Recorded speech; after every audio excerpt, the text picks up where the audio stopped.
Jarrod, Kimber, George Dobell, Brazil. Jarrod's third nipple. Desi says, so is Binny's selection justified with a match-saving 78? I think if Ashwin was in the side, they would never have got to this. They made a lot of errors with selection in this. So no, it wasn't justified. But how awesome was it for him? This may be his only test. And he's a good one-day cricketer. He'll be okay. Wouldn't have mattered if you played them both. Still would have been a draw.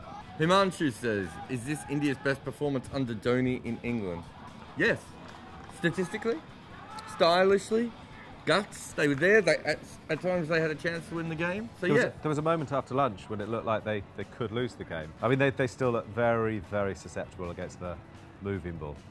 Peter Miller says, what is the point of Ravi Jadeja? There is a point to him. I don't know if that point is batting in a test match related. He didn't bat very well. I wouldn't judge anyone's bowling on this wicket, really. With Jadeja, the problem was he batted for so long and we got to see him bat so badly for so long. Nakul says, out of Gambhir, Ashwin and Rohit Sharma, who's the most likely to feature for India next test? Indian selection is quite interesting. So they have to now decide whether Binny is worth bringing and keeping on. They also have to work out if they're going to keep going with Dhawan. And then there is the Ashwin question, now that Jadeja hasn't taken that many wickets. Ashwin. Danny says, does standing next to Jarrod make you strive to be a better person or depressed that you aren't as nice, handsome and talented as him? I think that one's aimed at you. Naman says, despite the fact that this pitch is not the best, is this still an amazing game of Test cricket? No. No. But no, it's not exactly. This is weird. I've just realised Duncan Fletcher's just sort of standing like a ghost behind the window. I'm not sure it is Duncan Fletcher. I think it's a cutout to Duncan Fletcher. Because, oh no, he's moved.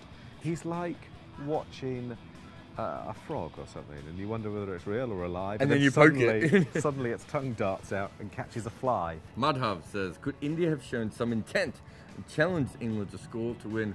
Would that have sent a message that we are here to win? But look, Test cricket shouldn't be like this. It's become like the Tour de France. It's just become a test of fitness and attrition and lasting the course, and it shouldn't be like that. Look, it makes sense. I'm a massive fan of attacking cricket, but with their bowling attack on this pitch. Chris Harper said, Stokes or Moeen out for the spinner at Lords? I thought Stokes did all right today, didn't he? I don't know if he was brilliantly used, but yeah.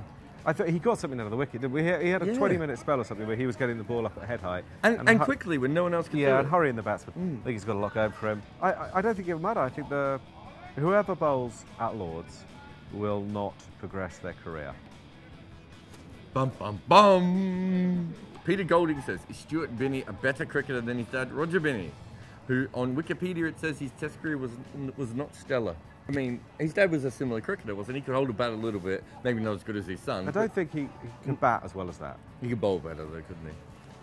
He wasn't, you know, one of the best test bowlers you've ever seen. You'd be disappointed to be out to both of them. But he has just saved a test match. That's the first test India haven't lost in England in 5 tests, yeah? Short Pitch says, why does everyone want Dhoni to declare? Why ask him to make a proactive call? Let it run its course. We know it's a draw. I don't think he would want to ask his bowlers to put their boots on one more time. Is it more embarrassing for Ishant Sharma if he doesn't get Cook out and he ties himself, or is it more embarrassing for him to go out to Alistair Cook? I think he probably just did what England wanted least, which is kept them in the field to the bitter end. I wouldn't criticise him for that, really. I'm with you. Arun says, do you see a chance for Monty to be back? Yes, of course there's a chance he can come back, but I think the problems that he's experiencing are fairly profound, and he's actually not bowling very well either. Which is even more profound from a cricket point of view. Mohammad Yusuf, not the Mohammad Yusuf. Will England or India be a happier team going into the second test, psychologically? I think England slightly. Because I thought that the way that Anderson and Broad made the batsmen struggle when they got even a tiny bit of movement on a very slow wicket was quite encouraging for them. I think India will be much happier because by the end Stuart Broad was bowling at George Dobell's pace and they didn't pick a good side. They could be better. Vishak says, what are the odds of this series finishing 0-0? Yeah, it was slim, but the fact that it's even a question is a bit of a worry, isn't it? Yeah, I mean, I would say 12-1. The reason we're giving such a dour performance in this episode of Polite Enquiries is because we've been sitting watching this for 5 days. It's entered my soul.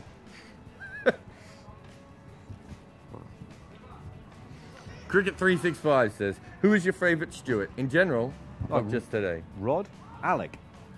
I mean, how could anyone not like Stuart Binny after today? It depends what for. I mean, if you're going to go and hear someone play Do You Think I'm Sexy, would you rather go for Rod or Stuart Binny? No, Stuart Binny.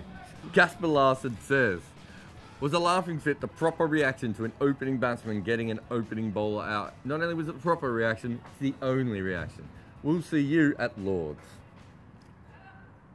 Was that the worst one we've ever done? We basically played that without Enquiries like the pitch. Sorry.